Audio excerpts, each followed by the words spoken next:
notre vie et notre comportement au regard des Saintes Écritures, la chronique du pasteur Raphaël Ouessou.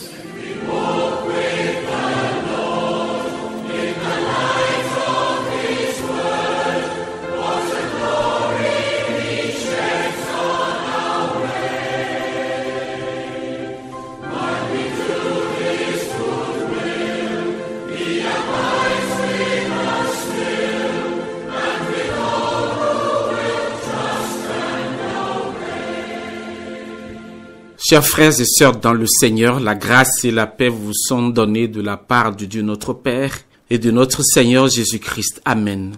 La plupart des hommes s'accrochent souvent à ce qui est dérisoire, vil, sans valeur, sans avenir, à ces choses qui ne sont que des pacotilles au détriment de ce qui a de la valeur, qui est bon, beau et grand. Se débarrasser de ce qui est inutile, vain, pour chercher à obtenir ce qui est noble, glorieux, élogieux, ne retient pas souvent l'attention des hommes aujourd'hui. Il y a des choses auxquelles nous nous accrochons et qui semblent avoir de la valeur alors qu'elles affectent très négativement notre vie. Cet emploi qui est le tien aujourd'hui ne te permet même pas de bien vivre, mais aussi te crée des soucis, des peurs et des craintes. C'est peut-être cet emploi qui pourrit ta relation avec ton Dieu et empêche de manière profonde ton épanouissement spirituel. Mais tu t'y accroches parce que tu veux montrer aux uns aux autres que toi-même tu travailles.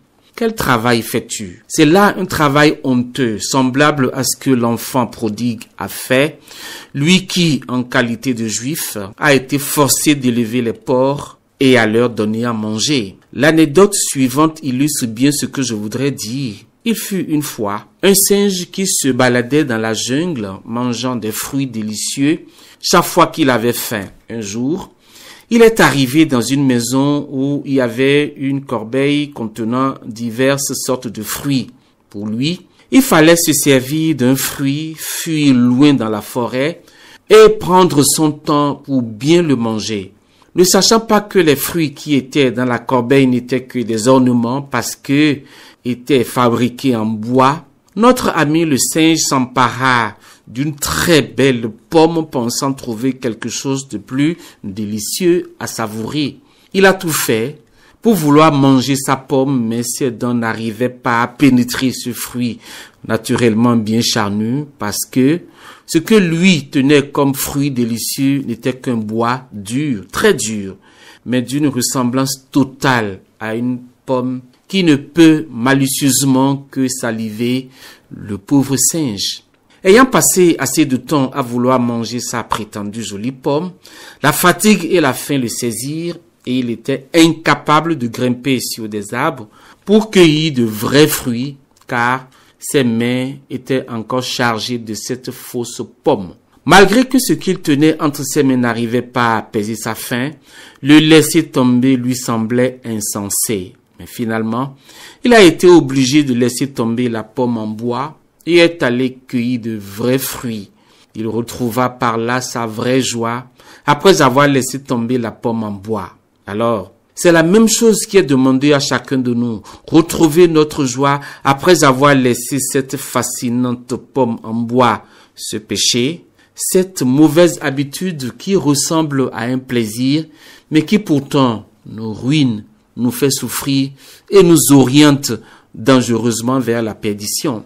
Comme ce singe, nous aussi parfois tenons ferme aux choses qui semblent avoir de la valeur, ces choses que nous entretenons, que nous caressons, mais qui nous empêchent d'avoir accès à notre destinée, à notre terre promise.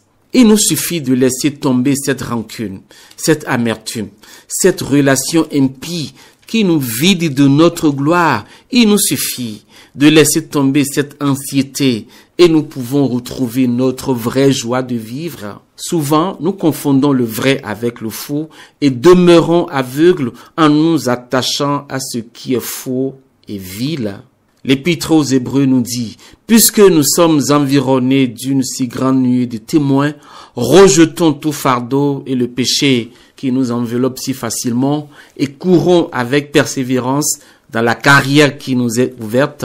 Une habitude qui, à première vue, n'est pas si nocive, peut malheureusement bloquer notre visa d'entrée vers la terre promise. Aussi longtemps que nous tenons ces pommes en bois qui sont des fardeaux entre nos mains, nous ne pouvons jamais avoir le bonheur, des évidences ou des opportunités dans notre vie. Un sage a dit, la vie est courte, longue, ayant des opportunités attrayantes, des expériences de ruse et un jugement difficile. Pourquoi donc s'en tenir à ce fardeau ou à cette pomme en bois qui peuvent relever de la ruse du diable pour limiter et ralentir notre vie, tirer son gain à partir de l'impudicité ou se servir de gigolo pour avoir de l'argent comme les jeunes le font aujourd'hui est une ruine de l'âme. Ces gains obtenus de la sorte ne sont-ils pas semblables à cette fameuse pomme en bois? Les laisser tomber serait simplement salutaire et en ce moment, les oreilles seraient ouvertes pour écouter cet appel du prophète Ésaïe. Vous tous qui avez soif, venez aux eaux. Rien n'est impossible à celui qui croit. Jésus a dit à la femme adultère, moi-même je ne te condamne pas, mais tu devras laisser tomber la pomme en bois. Par conséquent, va et ne pêche point. Je vous remercie pour votre aimable attention. Au revoir et à la prochaine.